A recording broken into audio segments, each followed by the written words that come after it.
형제들아, 너희가 스스로 지혜 있다 하면서 이 신비를 너희가 모르기를 내가 원하지 아니하노니, 이 신비는 이방인의 충만한 수가 들어오기까지 이스라엘의 덜어는 우둔하게 된 것이라. 그리하여 온 이스라엘이 구원을 받으리라. 기록된 바 구원자가 시온에서 오사 야곱에게서 경건하지 않은 것을 돌이키시겠고, 내가 그들의 죄를 없이 할 때에 그들에게 이루어질 내 언약이 이것이라 함과 같으니라. 복음으로 하면 그들이 너희로 말미암아 원수된 자요, 택하심으로 하면 조상들로 말미암아 사랑을 입은 자라. 하나님의 은사와 부르심에는 후회하심이 없느니라. 너희가 전에는 하나님께 순종하지 아니하더니 이스라엘에 순종하지 아니하므로 이제 긍휼을 입었는지라. 이와 같이 이 사람들이 순종하지 아니하니 이는 너희에게 베푸시는 긍휼로 이제 그들도 긍휼을 얻게 하려 하심이라. 하나님이 모든 사람을 순종하지 않은 가운데 가두어 두심은 모든 사람에게 긍휼을 베풀려 하심이노라. 깊도다 하나님의 지혜와 지식의 풍요함이요, 그의 판단은 헤아리지 못할 것이며 그의 길은 찾지 못할 것이로다. 누가 주의 마음을 알았느냐? 누가 그의 모사가 되었느냐? 누가 주께 먼저 드려서 갚으심을 받겠느냐? 36절, 이는 만물이 주에게서 나오고 주로 말미암고 주에게로 돌아감이라. 그에게 영광이 세세히 있을지어다. 아멘.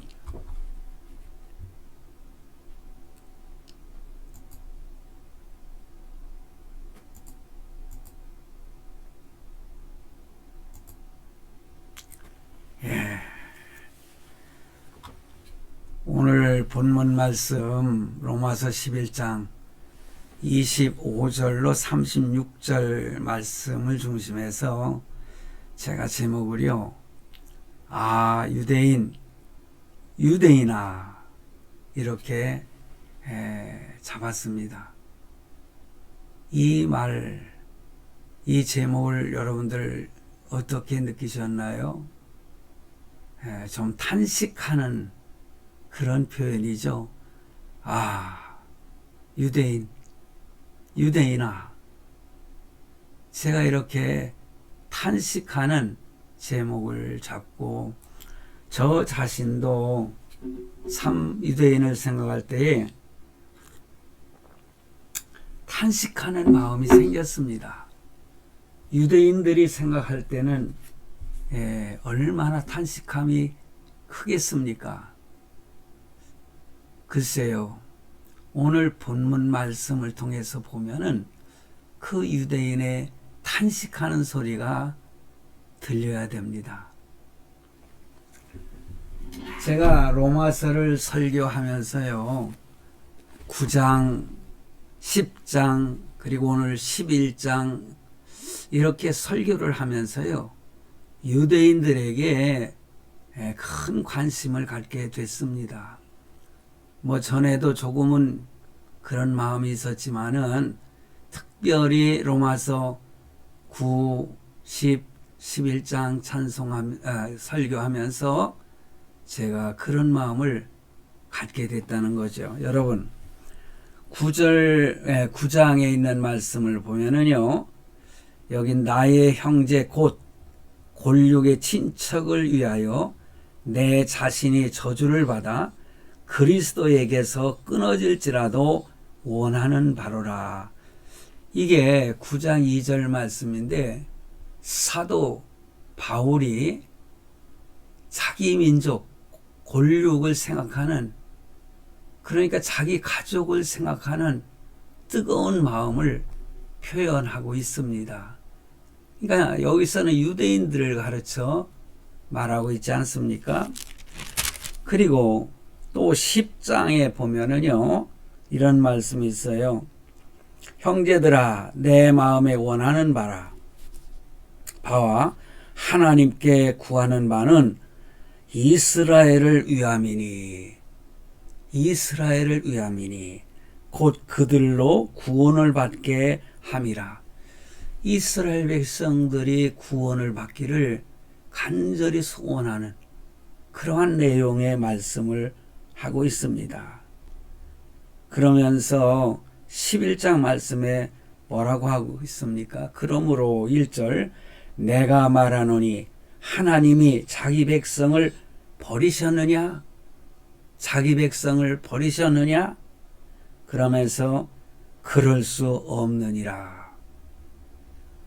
여기서 자기 백성 하면은 유대인을 가르치고 또 넓은 의미로 보면은 예수 믿는 하나님의 자녀들을 말씀하고 있겠죠. 그런데 여기서 말씀하고 있는 자기 백성을 버리셨느냐? 이 말씀은 유대인들, 이스라엘 백성들을 버리셨느냐는 거예요. 그럴 수 없느니라. 나도 이스라엘인이요 아브라함의 씨에서 난 자요 베냐민 지파라. 여러분, 이렇게 사도 바울은 유대인들, 이스라엘이 하나님께로 돌아오고 그들의 신앙이 회복되고 하나님 앞에 구원받는 백성이 되기를 간절히 소원하고 있는 것입니다. 그러면서 보면은요, 14절 말씀에도 그 11장 14절 말씀, 이제 그 지난주 설교죠. 이는 혹 내 골육을 아무쪼록 시기하게 하여 그들 중에서 얼마를 구원하려 함이라. 뭐 계속 제가 말씀을 드리고 있습니다마는 이스라엘 백성들이 시기 질투해서 하나님께로 돌아오게 하기 위해서 하나님께서는 이방인들을 구원하셨다. 이런 말씀을 계속 말씀을 드린 바가 있습니다.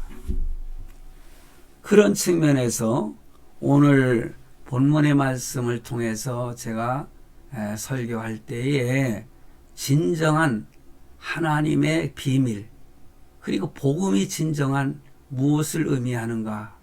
그래서 유대인아, 유대인의 그 초점을 맞추어서 오늘 말씀을 증거하려고 합니다.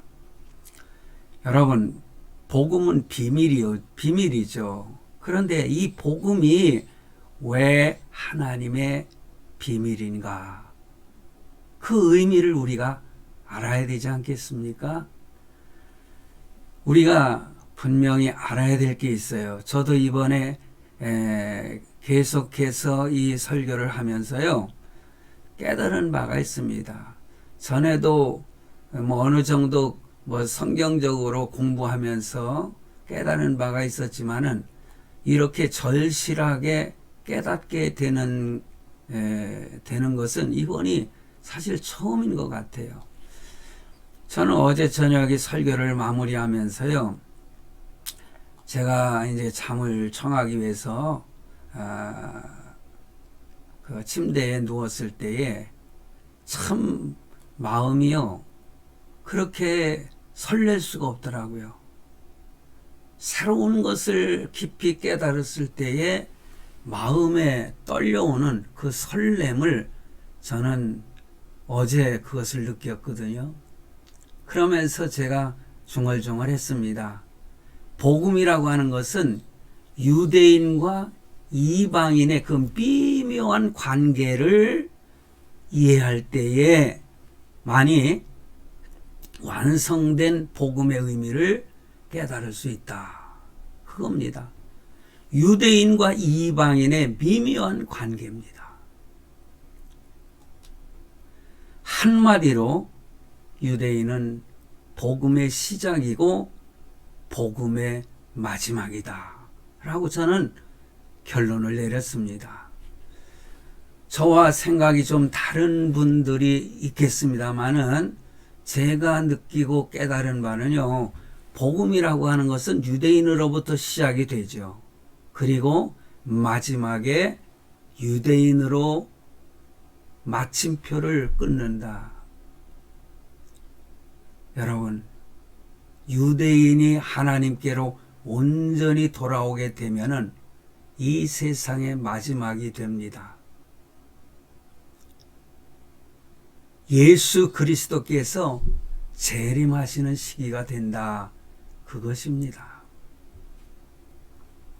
그런데 보편적으로 아주 중요한 것이 있죠. 그건 뭡니까? 우리가 잘 알고 있는 복음에 대해서 이렇게 가르치잖아요.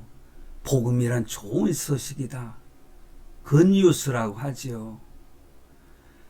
영어의 가스펠, 이 가스펠이라고 하는 것은 앵글로 섹스너에서 유래가 되었는데, 가스토리, 그러니까 하나님의 이야기를 근거로 두고 있는 거 아니겠습니까? 가스펠, 하나님의 언어라고도 할 수 있죠. 스페링. 그런데 하나님의 이야기, 갓 스토리, 그런 말씀에서 근거를 두고 있다.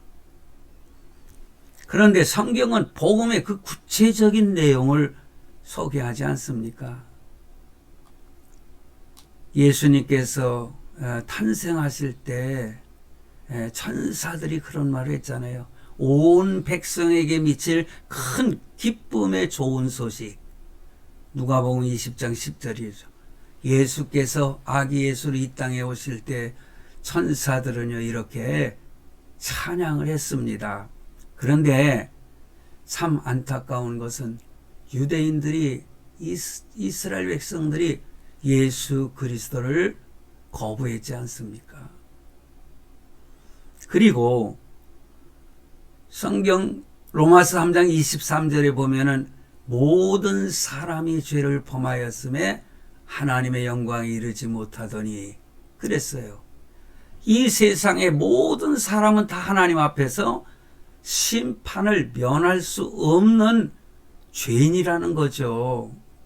그런데 예수님은 이 용서받을 수 없는 죄인들에게 오신 것입니다. 메시아로 오신 것입니다.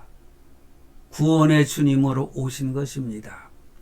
그리고 그분이 십자가를 지셨습니다.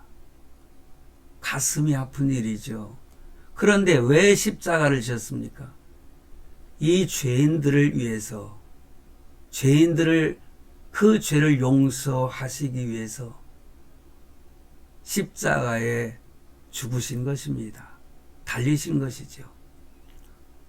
결국 예수님은 부활하셨지요. 하늘로 승천하셨습니다. 여러분 보세요. 예수님은 의인을 부르러 온 것이 아니라 죄인을 부르러 오셨다고 예수님께서 열심히 복음을 전하시면서 말씀하신 내용입니다. 그리고 십자가를 지었습니다. 그것이 우리가 알고 있는 복음이지 않습니까? 복음. 분명히 죄는 내가 지었는데 징벌은 주님이 받으셨습니다.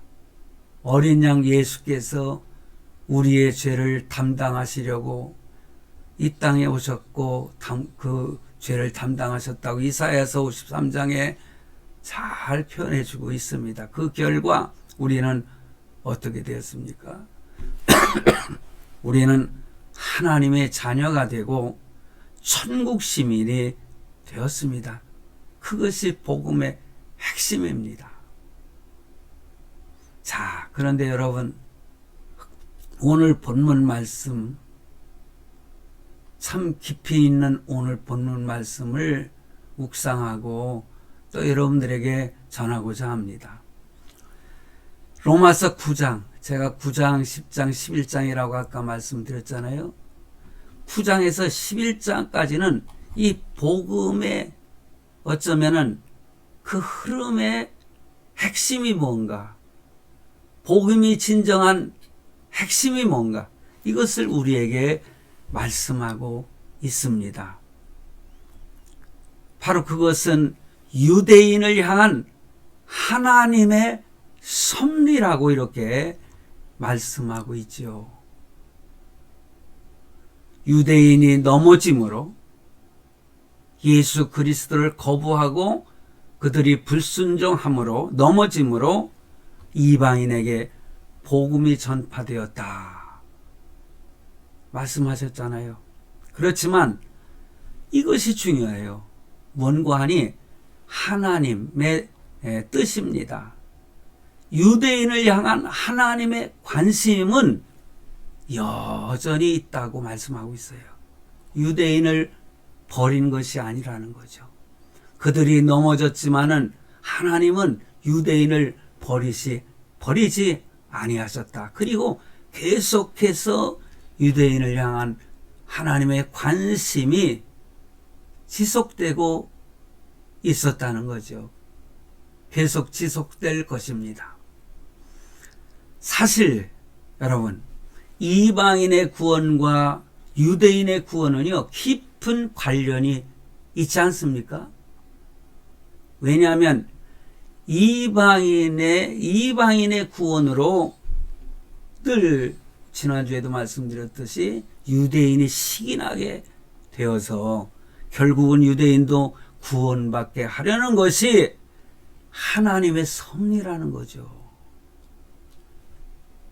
이방인들이 잘 되고 구원받고 천국 가고 한다는 것, 그것을 보면서 시기 질투함으로 하나님이 처음에 사랑하셨고 택하셨던 유대인들이, 이스라엘 백성들이 하나님께 돌아와 구원받게 하려는 하나님의 섭리가 있었다는 거예요. 바로 그 섭리를 사도 바울은 뭐라고 표현합니까? 본문에서요, 비밀이라고 표현하고 있어요. 그게 비밀이에요. 그래서 본문 25절에 보니 형제들아 너희가 스스로 지혜 있다 함을 면키 위하여 이 비밀을 너희가 모르기를 내가 원치 아니하노니 이 비밀은 이방인의 충만한 수가 들어오기까지 이스라엘의 덫은 완악하게 된 것이라. 이방인의 숫자가 충만하게 들어왔을 때까지, 이방인의 충만한 숫자가 들어오기까지 이스라엘의 덫은 참 완악하게 되었다. 이렇게 말씀하고 있습니다. 그래서 사도 바울은 로마 교인들에게 바로 이 비밀을 꼭 알려주고 싶다는 거예요. 이방인들에게 알려주고 싶다는 거예요. 지난주에도 말씀을 드렸듯이 참남남나무와 돌감남나무에 대해서 말씀드렸잖아요. 우리 돌감남나무, 이방인들은 참감남나무에 접붙임을 받았기 때문에 구원을 받았다. 원줄기에 접붙임을 받은 존재. 그러니 교만하지 마라, 자만하지 마라, 그런 말씀이에요. 그러니 로마 성도, 로마에 있는 교인들이 참 교만했던 것 같아요. 이스라엘 백성들을 사실 유대인들을 갖다가 유대를 점령해가지고 식민지로 다스리고 있었지 않습니까? 그러니 로마 사람들이 얼마나 교만했겠습니까? 유대인들을 향한, 오히려 유대인들을 개무시하지 않았겠어요? 그만큼 교만했기 때문에 이 비밀에 대해서 너희가 알기를 원한다는 겁니다. 오늘날 우리 믿는 성도들에게, 우리도 이방인이잖아요. 우리들에게 교훈을 주는 말씀이 아닐 수가 없어요. 유대인들을 향한 교만한 마음을 여기 우리 한국 사람들이 그렇게 가질 수는 없죠. 근데 우리가 스스로 교만해지고 믿지 않는 사람들을 향하여 교만한 마음을 가져서는 안 된다. 그런 의미도 포함되어 있는 것입니다. 그래서 로마 교인들에게 이 비밀을 꼭 알려주겠다. 그 비밀이 뭡니까? 이방인의 충만한 수가 다 들어와서 구원받을 때까지 이스라엘 백성들이 복음을 거부하는 것이 하나님의 비밀이라는 겁니다. 좀 전에도 제가 언급을 했듯이 당시의 로마 교회는 유대인 출신의 성도보다 이방인의 출신의 성도가 많았잖아요. 그러니 유대인의 영향력이 아주 왜소했기 때문에 교회도 작았을 거라는 예측이죠. 추정을 해봅니다. 그러므로 이스라엘 사람들은 이미 버림받은 것이 아니냐. 유대인들 향하여 로마 사람들이 우리가 영적인 이스라엘이다 하면서 자만했을 거라는 거죠. 높은 마음을 가졌을 거라는 거죠. 그러니 그러지 말라는 겁니다. 그래서 사도 바울은 그들이 높은 마음을 가지지 않도록, 그러니 사도 바울은 유대인 자기 민족도 사랑하지만은 하나님을 믿는 성도들, 자기가 복음을 전해서 예수 믿고 구원받은 하나님의 자녀들을 얼마나 또한 사랑하고 있었는지를 보여주고 있습니다. 오늘 우리는 서로 성도들끼리 사랑하는 마음을 가져야 됩니다. 여러분, 이스라엘이 복음을 거부하는 것은 그들이 버림받았기 때문이 아니라 하나님의 비밀스러운 섭리 때문에 그렇다는 것, 우리는 알아야 돼요. 이스라엘 백성들이 버림받지 않았어요. 우리가 그 10장 말씀에서도 그랬잖아요. 결코 그럴 수 없다는 거죠. 그렇다면은 언제까지 이스라엘이 버림을 받게 되느냐? 오늘 말씀을 봉독해 드린 것처럼 이방인의 충만한 수가 구원을 받기까지. 사실 이방인의 충만한 수가 어느 정도인지는 우리는 알 수가 없습니다. 만약 이것을 안다고 자랑하면은 그건 이단일 수밖에 없는 것입니다. 이방인의 충만한 수가 구원을 받게 되면은 이스라엘 사이에서, 이스라엘 백성들 사이에 대대적인 회심이 일어나게 될 것이라는 거죠. 본문 26절 말씀해 보니 온 이스라엘이 구원을 얻는다, 이런 표현을 하고 있는데, 바로 이것은 이스라엘 사이에 대대적인 회심, 회개의 역사가 있게 될 것을 표현하고 있는 말씀이다. 그렇습니다. 성도 여러분, 바로 이스라엘 백성들의 그 대대적인 회심은 마지막 때의 가장 중요한 사건 중에 하나요. 이스라엘의 회심이 있게 되면 어떠한 일이 있겠습니까? 주님이 오시는 것이죠. 마태복음 23장 37절로 39절 보면은 예루살렘아 예루살렘아 선지자들을 죽이고 내게 파송된 자들을 돌로 치는 자여, 암탉이 그 새끼를 날개 아래 모은 같이 내가 내 자녀를 모으려 한 일이 몇 번이냐. 그러나 너희가 원치 아니하였도다. 원치 아니했다는 거예요. 보라, 너희 집이 황폐하여 버림받되리라. 바로 이스라엘 백성들이죠. 예수님께서 안타까워서 하신 말씀이에요. 내가 너에게 이르노니 이제까지 너희는 찬송하리로다. 아니, 이제부터 너희는 찬송하리로다. 주의 이름으로 오시는 이여 할 때까지 나를 보지 못하리라. 그러니까 재림하실 때까지 못 볼 거라는 거죠. 그러니까 너희가 회심하고 이렇게 찬송하리로다. 주의 이름으로 오시는 이여, 오 메시아여 이제 오십니까? 이미 메시아는 아기 예수로 오셨는데 이스라엘 백성들은요, 아기 예수는 메시아가 아니라는 거예요. 그러면서 다시 오실 재림하실 예수 그리스도를 메시아로 기다리고 있는 백성들이 바로 유대인들이라는 것입니다.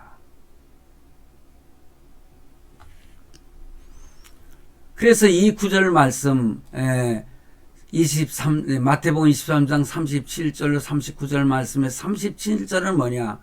하나님의 사랑을 거부하는 이스라엘 백성들의 그 완악함이 나타나 있고, 38절은 그 이스라엘 백성들의 그 완악함으로 나라와 민족이 망해가지고 전 세계를 떠돌게 될 거라는 거죠. 나라 없는 서름을 받게 된다는 거예요. 그리고 39절에서는 뭐예요? 이스라엘 백성들이 찬송하리로다 주의 이름으로 오시는 이요. 바로 이스라엘의 대회심을 말하는 것이다. 그렇게 해석을 할 수가 있습니다. 재림하실 것을 분명히 말씀을 이 마태복음에서 하고 있는 거예요. 우리가 잘 알듯이 1948년에 이스라엘 백성들이 독립을 했지요. 정말 기적적인 독립을 했습니다.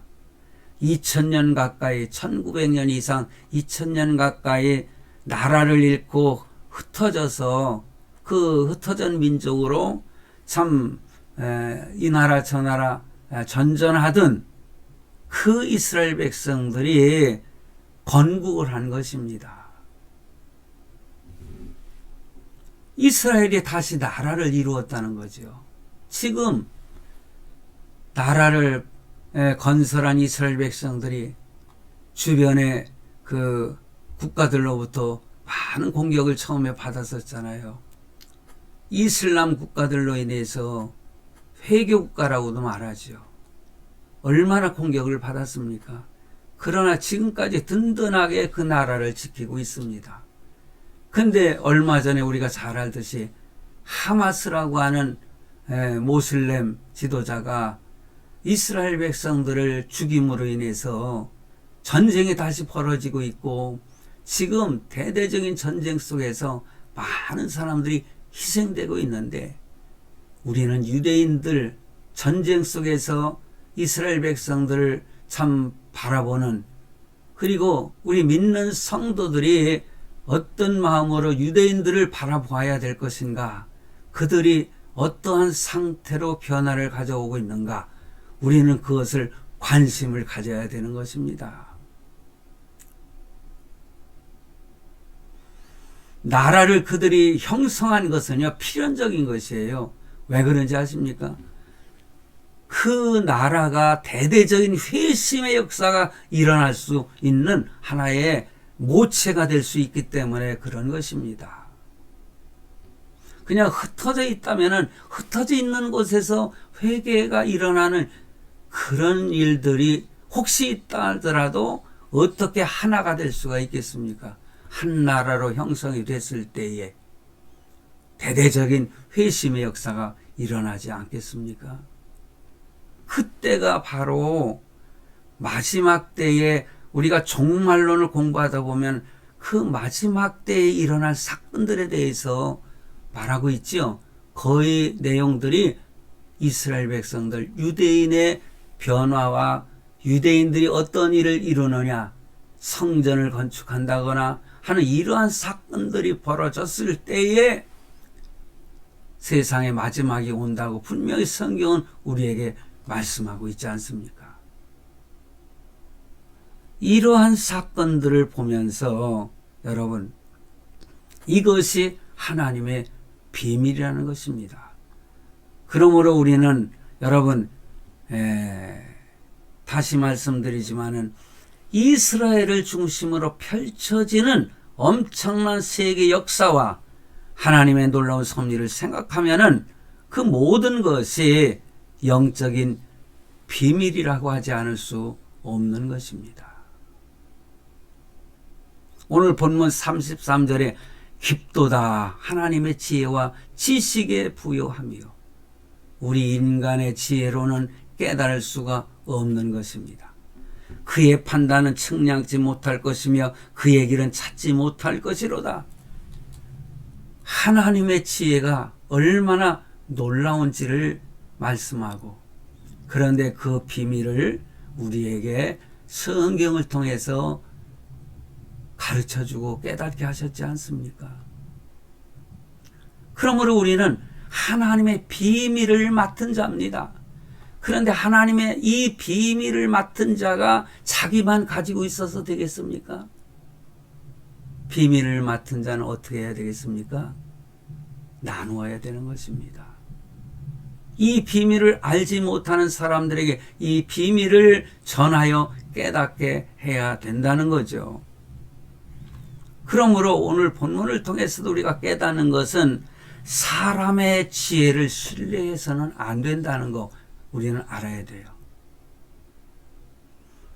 하나님의 생각은 우리의 생각을 초월한다고 말씀하잖아요. 우리는 하나님 왜 이 일을 그렇게 하셨는지 모를 때가 있어요. 그렇기 때문에 인간의 지혜를 믿어서는 안 된다는 거죠. 신뢰하지 말아야 돼요. 고린도전서 2장 1, 2절에 보면은 형제들아 내가 너희에게 나아가 하나님의 증거를 전할 때 말과 지혜로운 지혜의 아름다운 것으로 아니하였나니. 사도 바울도요, 복음을 전할 때에 이렇게 사람의 말과 아무리 말을 잘한다 해서 복음이 전해지는 게 아니죠. 그리고 인간의 지혜, 그 인간의 지혜에 아름다운 것으로도 하지 않아요. 인간의 지혜도 참 아름답잖아요. 내가 너희 중에서 예수 그리스도와 그의 십자가에 못 박히신 것 외에는 바로 십자가만을 자랑해야 되고 십자가만을 전해야 되고 십자가의 의미를 바로 깨우쳐 주는 것이 전도인 것입니다. 그리고 선교인 것입니다. 하나님을 아는 지식이 참 우리가 쌓여지기를, 많아지기를 힘써야 됩니다. 그러나 기본적인 것은 인정할 수 있어야 되죠. 나의 지식은 한계가 있다는 것. 그러므로 성령의 지혜를 받아야 되는 것입니다. 하나님 앞에 성령의 지혜를 받고 내가 어떠한 일을 갖다가 성공적으로 이렇게 감당을 하고 뭔가 이렇게 나의 욕망하는 것, 나의 소망을 채웠다고 합시다. 그런데 그것을 끝까지 인정하지 않고 버리는 자는 하나님의 무서운 심판을 받게 되는 것입니다. 오늘 본문 33절을 보면은 수많은 성경을 쓴 대신학자인 사도 바울조차 하나님의 판단은 측량할 수 없다. 하나님의 길을 찾지 못한다. 이렇게 고백하고 있습니다. 예수님의 대속으로 구원을 얻게 되는 이 복음도 비밀이고 이스라엘의 완악함으로 이방인이 구원을 받고 다시 이방인의 구원을 통해서 이방인의 숫자가 충만한 데 이를 때에 이방인의 구원을 통해서 이스라엘 백성들이 구원을 받게 된다는 이 사실, 이것이 비밀이라는 거죠. 그러니 유대인과 이방인은 뗄 수가 없는 아주 미묘한 관계를 가지고 있는 것입니다. 이 비밀을 우리가 어떻게 합니까? 하나님의 말씀을 통해서 알지요. 그러나 성령님께서 알게 하심으로 하나님의 말씀보다 또한 기도로 우리는 깨닫게 되는 것입니다. 그러므로 하나님의 말씀을 늘 가까이 하고 성령의 충만함을 위해서 늘 기도해야 되는 것입니다. 우리는 항상 우리의 한계를 인정하고 하나님 앞에서 겸손한 모습을 잃지 말아야 됩니다. 겸손하십시오. 때로 우리가 지식은 부족해도 사도 바울처럼 십자가만을 자랑하고 십자가의 삶을 실천만 해도 우리는 가장 복된 성공자의 삶을 살 수가 있는 것입니다. 여러분, 하나님의 변함없는 사랑을 확신하시기 바랍니다. 이스라엘 백성들 한 번 사랑하시고 그들을 선택하셨는데 그들을 버렸습니까? 아니요. 끝까지 그들을 구원하시는 하나님의 섭리를 우리가 보지 않습니까? 본문 29절에 하나님의 은사와 부르심에는 후회하심이 없느니라. 하나님이 한 번 선택한 것, 그것을 후회하지 않으신다는 거예요. 한 번 사랑하신 것, 끝까지 사랑하신다는 거예요. 후회하지 않는다는 거예요. 그가 어떠한 짓을 한다 할지라도, 하나님이 선택한 사람이 어떠한 짓을 한다 할지라도 감사한 것은요, 그 하나님의 사랑은 후회하심이 없다는 거죠. 예. 이 사랑이 얼마나 감사합니까, 여러분? 우리가 믿음으로 구원을 받지만은 하나님이 한 번 유대인을 선민으로 삼으신 것처럼 끝까지 그것이 유효하는 것처럼 오늘 우리의 믿음이 끝까지 유효하다는 것을 믿으시기 바랍니다. 요즘의 유대인들은 그렇게 믿는 성도들이 많지 않습니다. 유대인들에게 선교사로 가서 복음을 전해도 그들이 가지고 있는 것이 가장 높은 것이고 좋은 것이고 귀한 것이기 때문에 그것을 놓기를 싫어하죠. 복음은 너무나 간단해서 그들은 그 쉬운 것을 받아들이려고 하지 않습니다. 성도 여러분, 이런 하나님이십니다. 아무리 우리가 부족한 모습을 보인다 할지라도 하나님의 우리를 향한 기대와 사랑은 변함이 없을 것입니다. 여러분, 너희는 세상의 소금이니, 너희는 세상의 빛이니, 너는 했을 때 제가 밴드 이름을 빛과 소금이라고 했습니다. 왜냐하면은 제가 보잘것이 없어도 너희는 세상의 소금이라고 했고 너희는 세상의 빛이라고 했잖아요. 그래서 나의 삶의 모습이 혹시 드러나는 것, 그 자체도 하나님은 우리를 빛으로 소금으로 인정하신다는 거죠. 그래서 저는 이것저것 내 삶에 대해서 내가 느낀 것, 이런 것들을 그대로 거기에다 밴드에다 올려놓는 것입니다. 어떻게 보면은 참으로 부끄러운 모습도 있고요. 뭐 이런 게 다 있어. 그래도 난 상관하지 않아요. 내 자신을 볼 때에 정말로 별 볼 일 없고 내세울 것도 없지만은 솔직히 지금 그렇습니다.